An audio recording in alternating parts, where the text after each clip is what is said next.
Sa sandaling ito, nakatingin pa rin si Bando sa kanyang ebis sa salamin at hindi makapaniwala. Biglang narinig ni Bando ang tawag ng kanyang ina na pumasok sa klase, kaya't dali-dali niyang tinanong ang kanyang ina, talaga bang kailangan kong pumasok sa klase? Talaga bang 20 taong gulang na ako? Isa ba talaga akong estudyante ng engineering?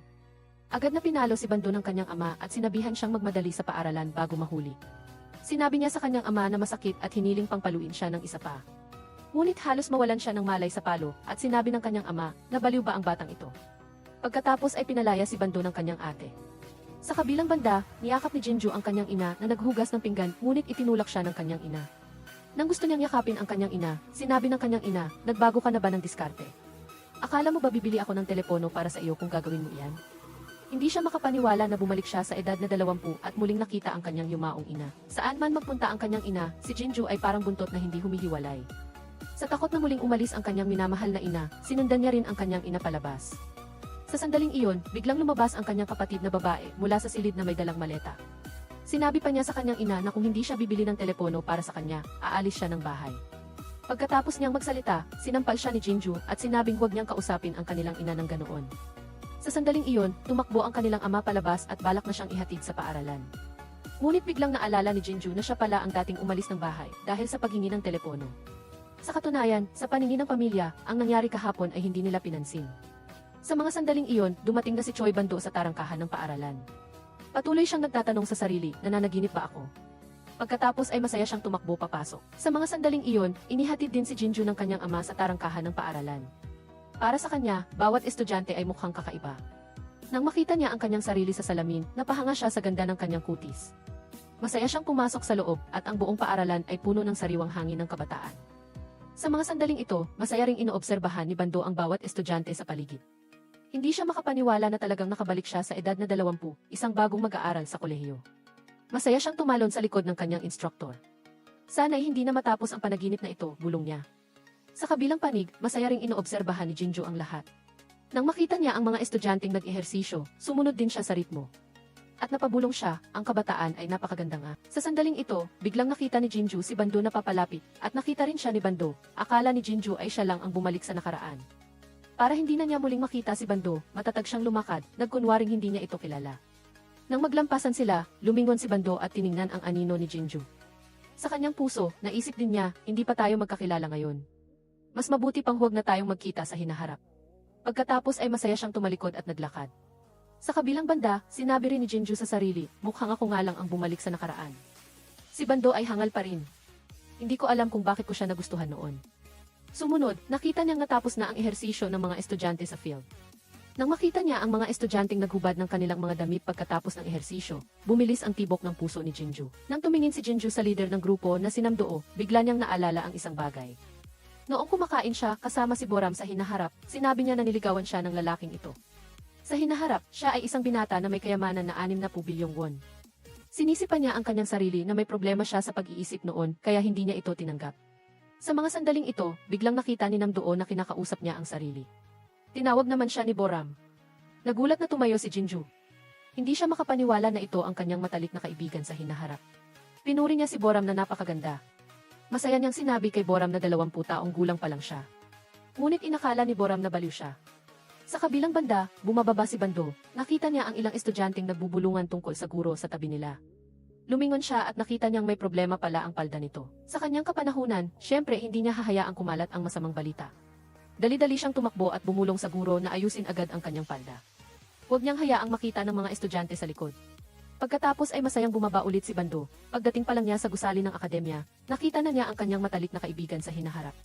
Idinilat niya ang kanyang mga mata at hindi makapaniwalang tumingin sa estudyante sa harap niya.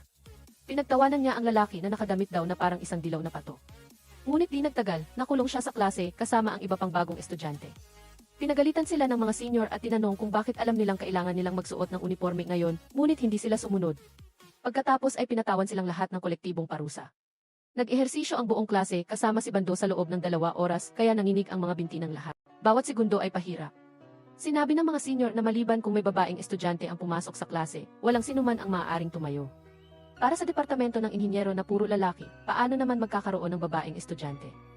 Biglang may dumaan na isang babaeng may mahabang buhok na gumagala. Lihim silang nanalangin na sana'y pumasok siya. Sa sandaling ito, bumukas ang pinto. Lahat ay sabik na tumingin sa labas ng pinto. Ngunit isang lalaking umaasa ang pumasok.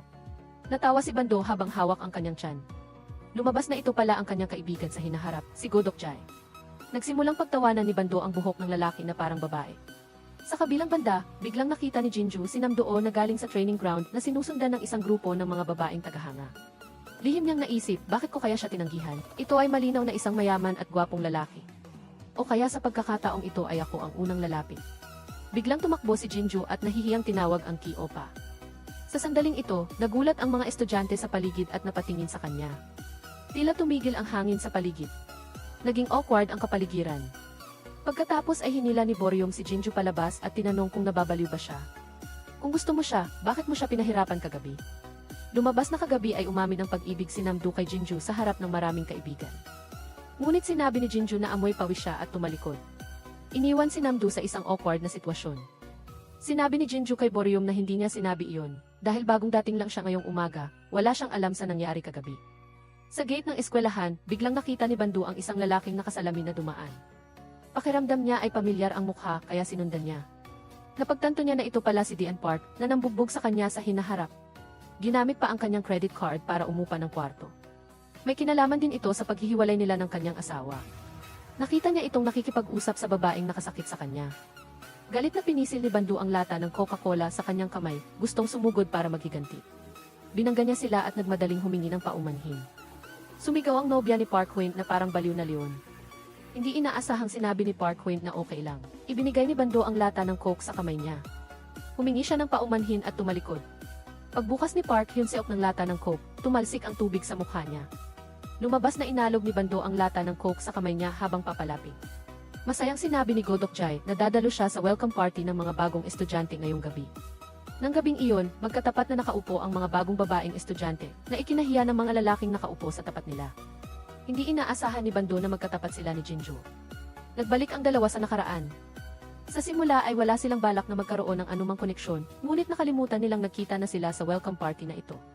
Sa kabutihang palad, pareho nilang inisip na hindi pa sila kilala ng isa't isa. Pumunta sila sa isang restaurant na dinarayo ng mga mag-asawa. Lihim na pinili ng bawat isa ang kanilang gustong date. Pagkatapos magpakilala, nagsimula ang laro. Unang lumabas ang mga lalaking estudyante. Inilagay ng mga babaeng estudyante ang kanilang personal na gamit sa mesa para pumili ang mga lalaking estudyante. Ang sinumang mapili ay maaaring lumabas. Sa proseso ng pakikipag-date, pinili ni Jae-woo ang magandang si Boryong. Sumunod si Bando, dalawang gamit na lang ang natitira. Nililigawan ni Godokjay si Jinju. Bagamat ayaw na ni Bando na magkaroon ng kinalaman kay Jinju, wala na siyang gaanong pagpipilian. Sa huli, pinili niya ang panyo ni Jinju. Kaya wala nang ibang pagpipilian si Godokjay. Pagkatapos, isa-isang umalis ang matagumpay na mga mag-asawa. Dahil ayaw ni Godokjay sa kanyang date, binugbog siya sa eskinita. Sinabi ni Boryong kay Jae-woo na gusto niyang uminom. Hindi marunong uminom si Jae-woo kaya napilitan siyang sumama. Sa silid ay naiwan na lang sina Bando at Jinju. Ayaw ni Jinju na akitin ang mga lalaki para magpakasal dito. At muling ginamit ni Bando ang kanyang matatalim na salita para lait-laitin siya. Pagkatapos ay tumayo siya at umalis. Hindi niya nakalimutang lumingon at ipaalala, tinanggihan kita. Bagamat walang sinabi si Jinju, napagtanto rin niyang napunta rin dito si Bando. Paglabas ni Bando, bigla niyang nakita ang kanyang pinapangarap na babae noon. Ayaw na niyang palampasin ang bihirang pagkakataong ito. Agad siyang lumapit at nagpakilala. Paglabas ni Jinju, nakita niya ang eksena. Nakita niyang masayang nag-uusap ang dalawa. Sinimulan niyang murahin ang halimaw na ito. Pagdating pa lang sa paaralan ay nililigawan na agad ang kanyang pinapangarap. Habang nag-iisa si Jinju pauwi, bigla siyang nakarinig ng bata na tumatawag ng Ki-mama sa likuran. Paglingon niya, nakita niya ang kanyang anak na si Seojin. Nang sandaling iyon, niyakap ng isang babae ang bata. Lumabas na nagkamali siya ng tingin. Anak pala ng iba ang bata. Sa kasalukuyan ay hindi pa siya kasal. Ngunit sa pag-iisip sa kanyang anak na si Seojin, muling tumulo ang luha sa kanyang pinong mukha. Naalala niya ang mga alaala niya kasama ang kanyang anak sa hinaharap. Sa huli, lumuhod siya. Ang mga babae ay mahina, ngunit ang pagiging ina ay nagpapalakas sa kanila. Nahihikbi si Jinjo habang naglalakad patungo sa istasyon ng tren. Pagkatapos ay sumakay siya sa isang random na taxi. Pagkasakay niya, umiyak siya habang sinasabi ang address. Ngunit hindi ito taxi. Lumabas na naghihintay lang pala si Namdoo ng tao.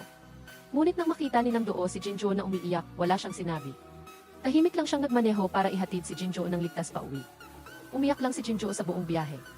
Dahil isa na siyang ina na namamatay sa pag-asam sa kanyang anak. Bago bumaba, ibinigay ni Jinjo ang kanyang bank card kay Namdoo para iswipe.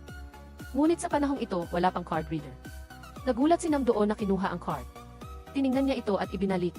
Pag-uwi niya ng gabi, nanonood ng GC ang buong pamilya.